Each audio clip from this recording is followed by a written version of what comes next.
Bonjour les amis, bienvenue sur PowerTrade, la chaîne des stratégies d'investissement simples et efficaces. Alors, allons voir tout de suite les graphiques et on va regarder pour commencer le Brent. Vous savez qu'on regarde à PowerTrade le Brent comme le lait sur le feu et rien de magnifique sur le Brent. On va un petit peu zoomer. Vous voyez qu'il y avait ici une tête-épaule inversée et puis on a eu une invalidation là ici avec un très gros décrochage, moyenne 2 jours, 12 jours vendeuse et puis redécrochage derrière avec aujourd'hui eh bien une consolidation baissière. Donc en théorie ça devrait continuer de baisser. On voit que là si on se met sur la bande Bollinger, eh bien il y a encore de la place, il y a encore de la place pour aller sur les 62 $, 61 $, voire 60 $. Donc par contre, je pense qu'à 60 $, d'ailleurs c'est Morning Star qui eux ont un objectif à 60 $. J'ai regardé ça tout à l'heure.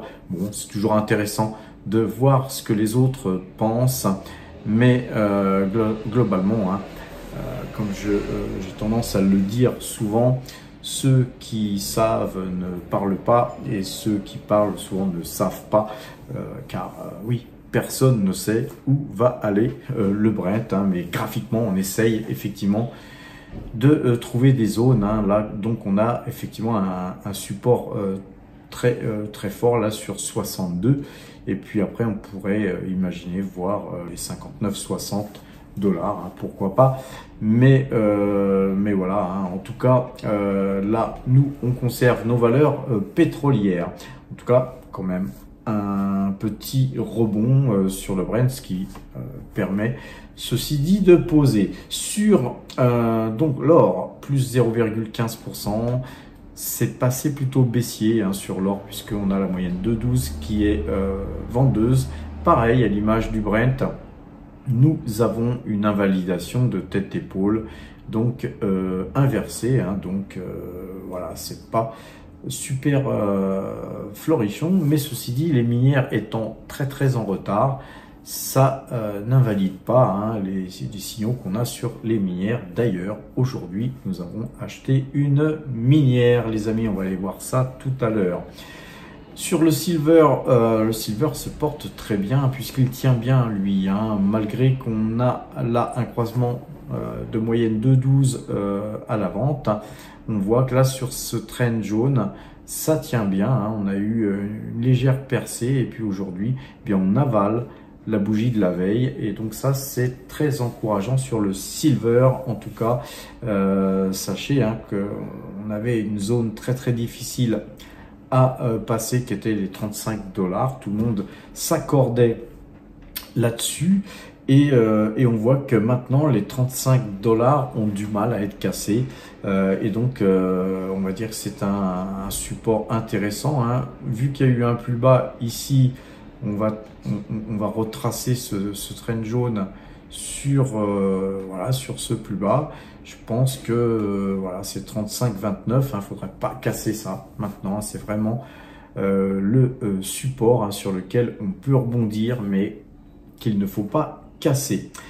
Alors, allons voir justement une valeur qu'on a achetée aujourd'hui. On a Collective Mining qui prend 10 à 11%. Là, pour l'instant, on est à 10,68%. Donc, voilà, nous, on a acheté cette valeur, car voilà, on avait vendu ici à 15,10, et donc, vu qu'il y a un signal d'achat, croisement de moyenne 2 jours, 12 jours, et qu'on rebondit sur le bas du canal, et qu'il y a une excellente nouvelle sur Collective Mining, on revient à la charge, bien sûr, les amis. On a rechargé la barque avec quelques titres Collective Mining. On a eu une belle hausse de Avino Silver and Good Mine, et donc cette valeur Avino, eh bien on avait allégé, mais il nous reste encore quelques titres encore dans le portefeuille. Et bien voilà, et c'est pourquoi on n'avait pas tout allégé. Je vous avais bien dit que eh bien quand on a acheté ici à 2,72 je crois, voilà, et puis qu'on a gagné plus de 80%, eh bien nous avions besoin de prendre des bénéfices pour sécuriser nos gains, et ensuite on garde des titres pour continuer la hausse. Et si jamais cette moyenne de 12 qui avait croisé et qui est toujours croisée, puisque on est en clôture, là on est toujours vendeur hein, sur Avino, eh bien si on avait une meilleure cour, hein, si par exemple les cours d'Avino allaient retaper sur ce haut de canal haussier, eh bien nous pourrions revenir bien sûr sur le titre. Alors on avait acheté dernièrement Pan American Silver qui se reprend là aujourd'hui avec plus 1,25%. Voilà, c'est passé vendeur, nous on attendra. Si vraiment ça repasse acheteur, ben on gardera les lignes achetées, on refera pas feu dans la même zone, mais pour l'instant c'est plutôt encourageant. Sur Abra Silver, eh bien c'est un titre qui là passe vendeur aujourd'hui. Voilà, en tout cas ça passe vendeur car on a eu une ouverture donc assez basse. On vérifie qu'on est bien en clôture et voilà, en tout cas pour l'instant, puisque le marché n'a pas clôturé, Abra Silver reste à la vente avec cette moyenne 2 jours, 12 jours. Vous avez vu qu'on a eu un formidable mouvement de hausse, donc à peu près naturel, c'est à peu près une zone où il peut y avoir des prises de bénéfices, et c'est pour ça que nous avons fait juste une toute petite ligne couteau dans la plaie en achetant cette valeur très récemment. Alors concernant ASML, alors ASML, très belle configuration puisqu'on a cassé tous ces plus hauts que je vais vous tracer. Là on trace tout ça, vous voyez que c'est une belle configuration, mais ceci dit on est revenu clôturer peu ou prou sur ce trend jaune, et donc voilà, il va falloir casser demain hein, pour valider cette cassure. En tout cas ça a été fragilisé et c'est beau hein. Donc voilà, ceux qui ont du ASML en portefeuille comme nous, eh bien on conservera. Sur Fortuna Mining, là on est sur un canal haussier mais avec une forte baisse qu'il y a eu là depuis le 5 juin. Donc voilà, sur Fortuna Mining on conserve notre ligne et on surveille. Sur IAM Gold, même chose, on surveille, mais là on est plutôt sur le haut du canal haussier que sur le bas. Donc en tout cas, la moyenne 2 jours, 12 jours est passée à la vente, hein, vu qu'on a fait effectivement une bougie qui n'était pas très belle, mais on conservera IAM Gold bien sûr, hein, puisqu'elle reste dans son canal haussier. On conservera aussi Kinross qui, ceci dit, hein, on a un croisement là de moyenne mobile 2 jours, 12 jours, hein, là c'est effectif pour l'instant, donc moi je vais conserver hein, le sol pour l'instant. Par contre, effectivement, si on voit une bougie qui se détache un petit peu de tout ça, eh bien on prendra des bénéfices, hein, les amis, hein. Peut-être que l'or et l'argent ont besoin de poser. Sur Bit2Gold, on a pareil un signal là de vente, mais là aujourd'hui ça monte, donc on attendra, on va attendre peut-être demain, peut-être ce soir plus tardivement, hein, si la bougie se transformait en rouge par exemple, et puis qu'on ait une belle baisse, là ça pourrait nous permettre hein, de prendre des bénéfices, hein. En tout cas on est toujours à l'affût pour prendre des bénéfices et extraire de la performance. Sur Aya Gold, eh bien là par contre on a vraiment un joli signal de vente. On a loupé ici, hein, on aurait peut-être dû vendre, mais voilà, on ne peut pas tout vendre non plus tout le temps, hein, donc surtout quand l'or et l'argent sont en position de force graphiquement, mais là on sent une faiblesse. Alors Google se reprend avec plus 2,19%, encore une fois c'est une valeur qu'on conservera de toute façon, hein, sauf si vraiment il y avait des très mauvaises nouvelles, mais là nous Alphabet, hein, c'est une valeur qu'on conserve pour le long terme. Alors Taiwan Semiconductor, là très haussier, on vient de casser tous les plus hauts là, c'est super bullish, comme je vous le disais hier, hein, puisque on parle plus de guerre. Eh bien la Chine n'a peut-être plus vocation à envahir Taïwan demain, hein, puisque effectivement vu ce qui se passait Ça aurait pu être l'occasion pour les Chinois de débarquer, mais encore une fois, hein, l'armée taïwanaise est suffisamment armée hein, pour repousser toute invasion chinoise, au moins un certain temps et temporairement. Mais voilà, ce que redoutent les investisseurs sur Taiwan Semiconductor, c'est tout simplement une invasion de la Chine. Et puis là, eh bien, ce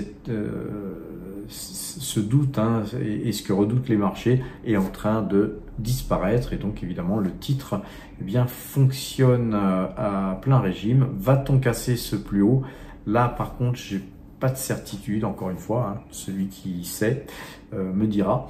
Mais en tout cas, comme il y a une très très belle hausse là, il pourrait y avoir des prises de bénéfices justement sur cet ATH. Hein. Vous voyez, si on n'avait pas fait un mouvement de baisse si profond et un mouvement de hausse ensuite très très puissant, j'aurais pu vous dire, hein, si on avait été rebondir seulement sur ce trend rouge là, j'aurais dit oui, il y a du jus, il y a de la pêche. Là, personne ne sait, hein, il peut y avoir des investisseurs qui reviennent sur le titre fortement, mais voilà, moi j'ai quand même des doutes à voir cet ATH cassé, les amis. En tout cas, c'est un titre hein, qu'on affectionne particulièrement.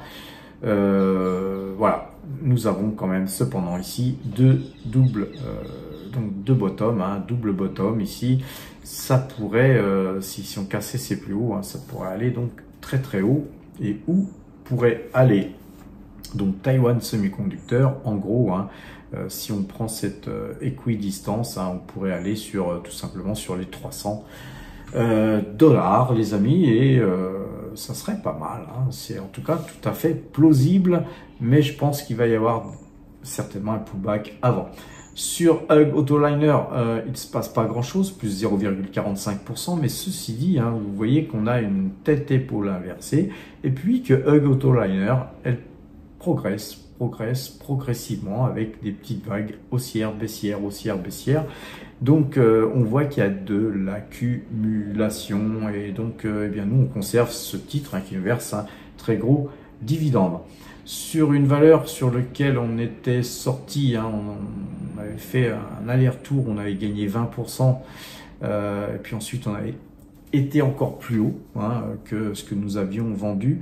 Et puis là aujourd'hui, voilà, on a une belle bougie hein, haussière, mais la moyenne de jours, 12 jours étant vendeuse hein, sur Metaplanet, nous resterons à l'écart pour l'instant de ce titre coté au Japon, les amis. Sur la Française des Jeux, même si on perd moins 0,24%, je vous signale que là, on a encore tenté de casser tous ces plus hauts, et donc on a cassé tous ces plus hauts, on n'a pas clôturé sur cette zone, mais on a été plus haut que la dernière fois, et ça c'est très encourageant, d'autant qu'on n'est pas revenu se réappuyer sur ce trend blanc.